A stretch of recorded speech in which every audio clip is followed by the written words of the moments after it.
അജ്വ ഭാഗം 13. ദിവസങ്ങളും മാസങ്ങളും കൊഴിഞ്ഞുകൊണ്ടിരുന്നു. അവളെ മുഖമൊന്നു കാണാൻ ഞാൻ പഠിച്ച പണി 18 നോക്കി. പക്ഷെ ആ പണികളെല്ലാം അസ്ഥാനത്തായി എന്ന് പറഞ്ഞാൽ മതിയല്ലോ. അതുകൊണ്ട് ഞാൻ അതങ്ങ് നിർത്തി.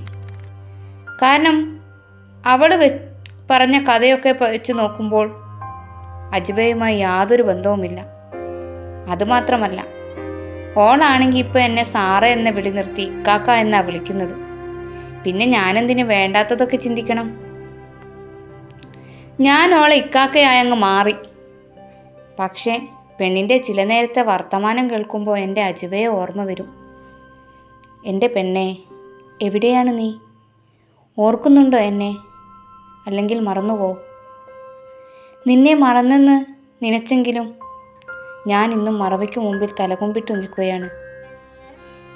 കാരണം ഓർമ്മകൾക്ക് മരണമില്ലല്ലോ. നിന്റെ ഓർമ്മകളിൽ ജീവിക്കുന്ന പാഴ് ജന്മമാണിന്നു ഞാൻ. ഹലോ, ഇയാളീ ലോകത്തുനിന്നല്ലേ?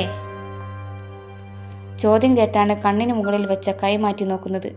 ആ, ആയിഷയോ? വാ, ഇരിക്കി. എന്തൊക്കെയാ വിശേഷം? ഒരു ഗുഡ് ന്യൂസ് ഉണ്ട്. എന്താടോ, പറ. എൻ്റെ മാരേജ് ഫിക്സ് ചെയ്തു. കൺഗ്രാറ്റുലേഷൻ. മാഷാ അല്ലാഹ്, അവസാനം കീഴടങ്ങിയല്ലേ? അവളൊന്ന് നിറഞ്ഞു ചിരിച്ചു. ഇതാ ഇൻവിറ്റേഷൻ.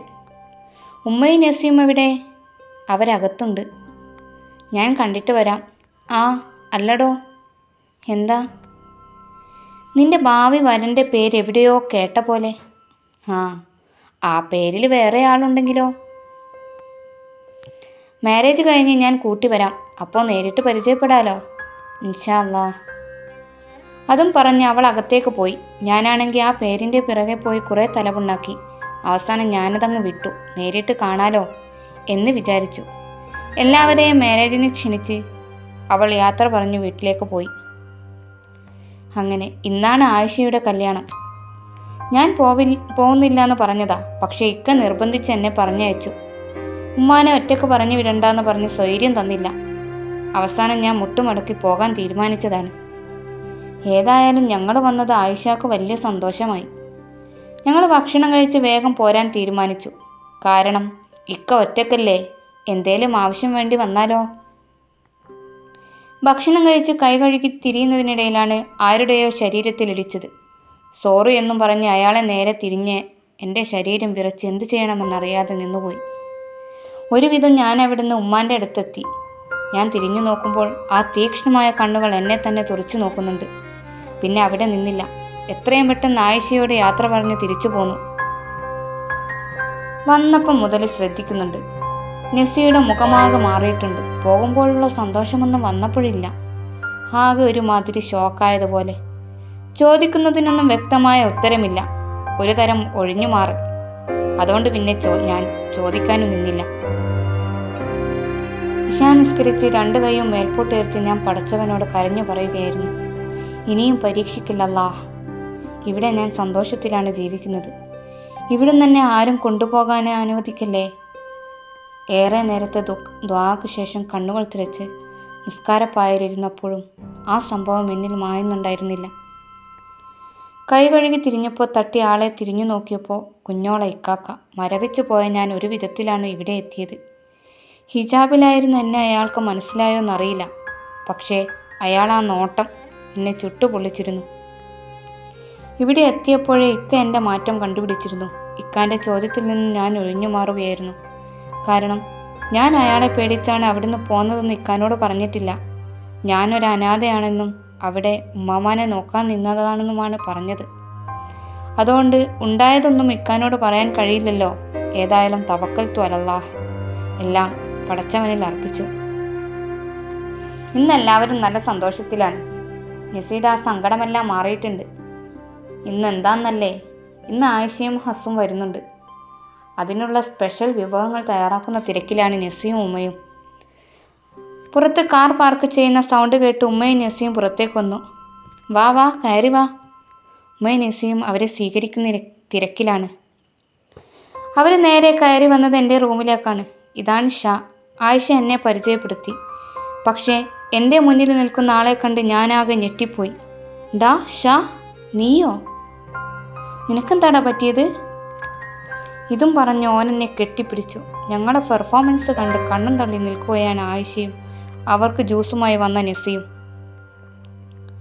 ഒന്നുമില്ലെന്ന് പറഞ്ഞ് അവനെ എന്നിൽ നിന്ന് അടർത്തി മാറ്റി വാ പൊളിച്ചു നിൽക്കുന്ന നെസ്സിയോട് വെള്ളം കൊടുക്കാൻ പറഞ്ഞപ്പോഴാണ് അവൾക്ക് സ്ഥലകാല ബോധം വന്നത്. ഇതിപ്പോൾ എന്താ കഥ എന്ന് നിങ്ങളും വിചാരിക്കുന്നുണ്ടാവും അല്ലേ? പറയാം. ഇത് എൻ്റെ ചങ്കാണ്.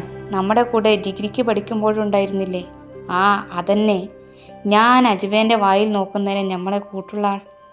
കാലചക്രത്തിൽ എവിടെയോ നഷ്ടപ്പെട്ട സൗഹൃദം. എന്നാലും ഇങ്ങനെ എൻ്റെ മുന്നിൽ വന്ന് നിൽക്കുമെന്ന് ഒരിക്കലും കരുതിയില്ല. ആളാരാന്ന് മനസ്സിലായപ്പോൾ ആയിഷ പറഞ്ഞു, വെറുതെ അല്ല അന്ന് ഇൻവിറ്റേഷൻ കണ്ടപ്പോൾ ഈ പേര് എവിടെയോ കേട്ടിട്ടുണ്ടെന്ന് പറഞ്ഞത്. നിങ്ങൾ സംസാരിക്കുക എന്ന് പറഞ്ഞ് നെസ്സി അവർക്കുള്ള ഭക്ഷണം എടുത്തു വെക്കാൻ പോയി. എന്നാലും എൻ്റെ ഷാ, നിന്നെ സമ്മതിച്ച്. നീ അജുവേനെ തന്നെ കെട്ടിയല്ലോ, നീ ഭാഗ്യവാനാടാ. ഓൻ്റെ പറച്ചിൽ കേട്ട് എൻ്റെയും ആയിഷേൻ്റെയും കിളി പോയി എന്ന് പറഞ്ഞാൽ മതിയല്ലോ. ഞങ്ങളെ നോട്ടം കണ്ട ഓൻ പുരികം പൊക്കി എന്താന്ന് ചോദിച്ചു. അജുവയോ?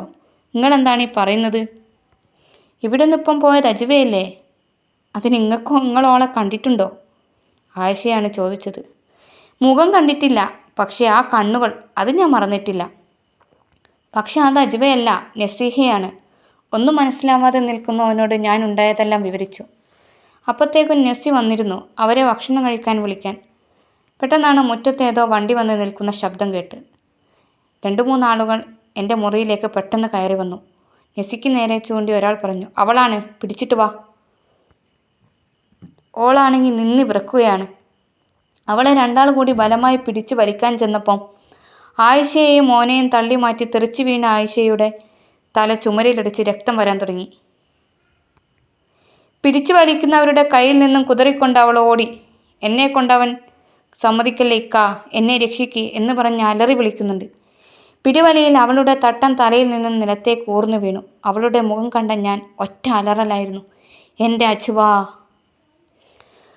അതുവരെ നിലവിളിച്ചുകൊണ്ടിരുന്ന അവൾ പെട്ടെന്ന് നിശ്ചലമായി എന്നെ നോക്കിക്കൊണ്ടിരുന്നു. ഒരു പ്രതിമ കണക്കെ നിന്നെ അവളെ അവർ വലിച്ചു വെച്ച് വണ്ടിയിൽ കൊണ്ടുപോയി കയറ്റി. ആരും ഒന്നും മിണ്ടാത്തത് കൊണ്ട് നോക്കിയപ്പോൾ ഉമ്മയടക്കം എല്ലാവരും നിശ്ചലരായിരിക്കുന്നു.